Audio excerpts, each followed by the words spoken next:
دیسانپرسی ڕاپرسی و ڕێفراندۆم هەرکە ئەموشەیە دێتە ئاراوە خێرا دامەزاندنی دەوڵەتی کوردستان دێتە بەرچاو بەڵام ناوڕۆکی پرۆسەکە پرسکردنە بە زۆرینەی خەڵک لە هەلووەرزێکی وەکو ئێستای کوردستان ئەم پرۆسەیە ئاسانە هێنانەوە بەرباسی ڕاپرسی بۆ ئەم قۆناغەی هەرێمی کوردستان جێی مشت و مڕا لە نێوان ئەو لایەنانەی ناکۆشی سیاسیان هەیە بەشێکیان دەڵێن پێویستی بە ئامادەکاری زیاترە و بەشێکی دیکەی لەگەڵ ئەوان هەرچی زووترە دەست پێ بکرێ بەر لەوەی کە بریار بدرێتن ڕفراندۆم بکرێتن دەبێت لایەنە سیاسیەکان دابنیشن باسی لێ بکەن باسی وەزعی سیاسی بکەن کارێک چوا بکەین خەڵکەکانمان متمانە بە سەرکردایەتی سیاسی بەهێزتر بێتن دەنجی زۆریش هەیە لەناو عەرەب لە ناو بەغدا کە قبولی ئەوەی دەکاتن کوردستان سەر بەخۆ بێتن دەوان لە تەفسیردا ڕەنگە جیاوازی هەبێتن سنووری کوردستان چێن دەرا و چۆنە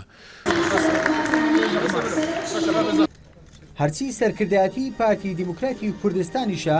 کە بەم دوایانە پێداگیری دەکات لەسەر ئەنجامدانی ڕاپرسی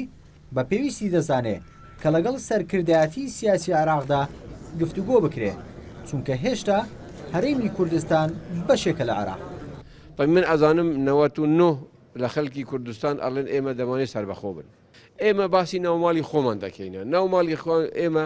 زیاتر ڕەبتی بە عێراقەوە. ئەگە تورکیا و ئیران و سووریا خۆمان لێمە بکەنە بە ناحەز بکەنەوە یان زد بن و حەقیان نییە ئەمە وڵاتی ئێمە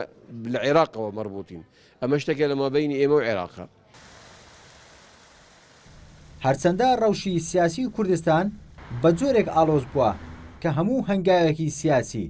دەبێتە ماڵ بەسەر حیزبێکەوە بۆیە زۆر پرۆژە و بیرۆکە دێنە ئاراوە کە بەهۆی ئەو نەریتەوە دەبێ بەژێر ڕوودا و ئاڵوگۆڕەکانەوە. سەوارەت بە ڕاپرسی و ڕیفراندۆمیش محەممەدی حاجی مەحموود شتێکی دیکە دەڵێ. ڕێفراندۆم بۆ شتی گرنگە گەورەیە مەسەلا کورد دەوڵەتی ئەوەیان نایەوێت کورد کۆنفیدرالی ئەوێ دیاوکو حیساب بمێنێتەوە کورد لەگەڵ بەغدا بێ بەغدا نەبێ ڕیفراندۆم بۆ مۆزوعەیە ئێمە هەموو شتێک ئەگەر بگەڕێتەوە بۆ خەڵکی کوردستان خراپ نییە ئەبێ حیزبە سیاسیەکان ئەبێ هەموو خەڵکی کوردستان چین و تویژەکان لەسەر مەسەلە گرنگەکان ئێستا ڕێک بن چونکە ئەو گۆڕانە گەورە نێودەوڵەتیە جیهانیە لە منتیقەکەدا هەیە ئەگەر کوردێک نەبێ بەرگەی ناگرێت. بەهۆی ئەزمموی 24 ساڵەی ڕابردوو لە حکومڕانی و بارودۆخی شێواوی عێراق هەرێمی کوردستان ئێستا وەکو دەوڵەتێکی دانپێنەنراو مامەڵە دەکات بەڵام بۆ ئەوەی ئەمە بکات بە بەڵگەیەکی ڕسمی و نێودەوڵەتی پێویستی بەوەیە بە بەرچاوی جیهانەوە ڕای زۆرینەی خەڵکی کوردستان وەربگرێ. ڕێبارکاکەی یەناقتی هەورێر.